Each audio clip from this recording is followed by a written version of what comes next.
Hi all, അസ്സലാമലൈക്കും. Welcome back to news vlog. എന്തൊക്കെ എല്ലാവരെയും വിശേഷങ്ങൾ? ഞാൻ ഇന്ന് സിമ്പിളായിട്ട് ചെയ്തെടുക്കാൻ പറ്റുന്ന ഒരു പുഡിങ്ങിൻ്റെ റെസിപ്പി ആയിട്ടാട്ടോ വന്നിട്ടുള്ളത്. നമുക്ക് പെട്ടെന്ന് തന്നെ ചെയ്ത് വിരുന്നുകാരുടെ മുന്നിലൊക്കെ വെച്ച് കൊടുക്കാൻ പറ്റുന്നൊരു പുഡിങ്ങിൻ്റെ റെസിപ്പിയാണ്. അപ്പോൾ അതെങ്ങനെയാണ് ചെയ്തെടുക്കുന്നത് നോക്കാം. അപ്പോൾ ഞാൻ അതിനായിട്ട് 2 ക്യാരറ്റ് തൊലിയൊക്കെ ചെത്തിക്കളഞ്ഞ് ക്ലീൻ ആക്കിയിട്ട് ഞാൻ ചെറുതായിട്ട് കട്ട് ചെയ്ത് വെച്ചിട്ടുണ്ട്. 3 പാക്കറ്റ് ബൂസ്റ്റ് എടുത്ത് വെച്ചിട്ടുണ്ട്. പിന്നെ 1/2 കപ്പ് പഞ്ചസാര, പിന്നെ 1.5 കപ്പ് മിൽക്കാണ് കേട്ടോ ഞാൻ എടുത്തിട്ടുള്ളത്. ഇനി ഞാനൊരു മിക്സർ ജാർ എടുത്തിട്ട് ഞാൻ ഈ ക്യാരറ്റ് എല്ലാം ഞാൻ അതിലേക്ക് ഇട്ട് കൊടുക്കാനുണ്ട്. നന്നായിട്ട് നമുക്ക് ഈ ക്യാരറ്റിനെ ഒന്ന് അരച്ചെടുക്കാം.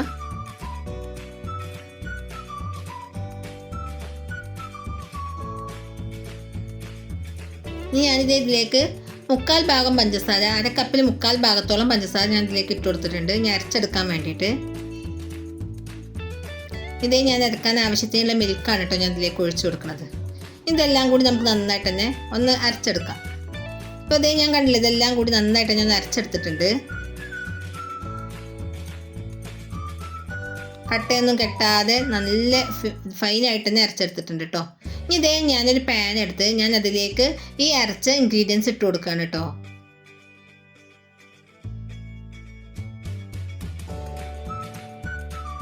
നമ്മളെപ്പോഴും അരക്കാൻ ആവശ്യത്തിനുള്ള മിൽക്ക് മാത്രമേ അതിലേക്ക് എടുക്കാവൂ, എന്നാലേ ഇതുപോലെ അരിഞ്ഞ് കിട്ടുള്ളൂ. പിന്നെ ഞാൻ ആ 1.5 കപ്പ് മിൽക്ക് എടുത്ത് വെച്ചിരുന്നത് അതും ഞാൻ ഇതിലേക്ക് ഇട്ട് കൊടുത്ത് നന്നായിട്ട് തന്നെ ഒന്ന് ഇളക്കി യോജിപ്പിച്ചിട്ടുണ്ട്. ഇനി ഇതിലേക്ക് ആ ബൂസ്റ്റ് പൊട്ടിച്ചിട്ട് കൊടുക്കുകയാണ്.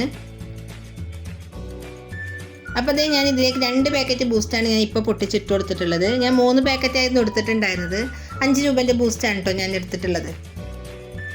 ഞാൻ ഒന്ന് ഇളക്കി കൊടുക്കുകയാണ്. അത് ഇളക്കിയാലും കട്ട പോലെ തരിതരിയായിട്ടുണ്ടാവും കണ്ടതുപോലെ. അപ്പോൾ ഞാൻ ഗ്യാസ് സ്റ്റോപ്പിലേക്ക് വെച്ച് ഞാനൊന്ന് ഗ്യാസ് ഓണാക്കി കൊടുത്തിട്ടുണ്ട്. ഇനി ആ ബൂസ്റ്റിൻ്റെ തരികളൊക്കെ പെട്ടെന്ന് തന്നെ അലിഞ്ഞു പോകും.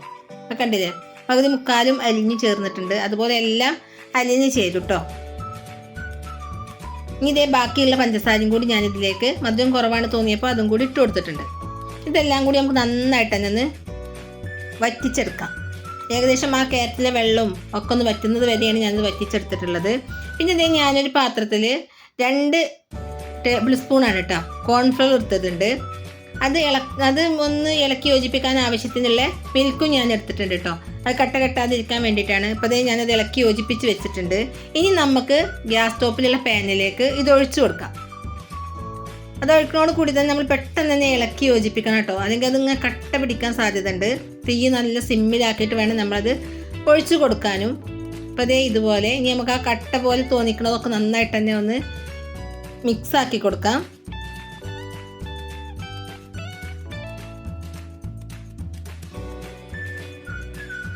പിന്നെ ഞാൻ ഇതിൻ്റെ ഇടയിൽ ഞാൻ മിൽക്ക് മെയ്ഡ് ഒഴിച്ചിട്ടുണ്ടായിരുന്നു, പക്ഷേ ആ വീഡിയോ ഇതിൽ നിന്ന് മിസ്സായി പോയതാണ് കേട്ടോ.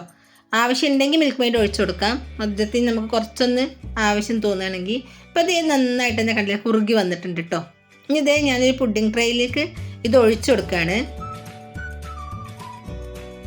നമുക്കിതിങ്ങനെ ലൂസ് കൺസിസ്റ്റൻസി എന്നാണ് എനിക്ക് തോന്നും കേട്ടോ, പക്ഷേ അത് നമുക്ക് നന്നായിട്ട് തന്നെ തണുത്ത് വരുമ്പോൾ നല്ല പെർഫെക്റ്റ് ആയിട്ടുള്ള പുഡിങ് തന്നെ ആയി കിട്ടും. എന്നാലും നല്ല കട്ട് ചെയ്ത് കഴിക്കാൻ പറ്റുന്ന അങ്ങനത്തെ ഒരു പുഡിങ് ആവില്ല, ക്രീമി ടെക്സ്ചർ ആവട്ടത്.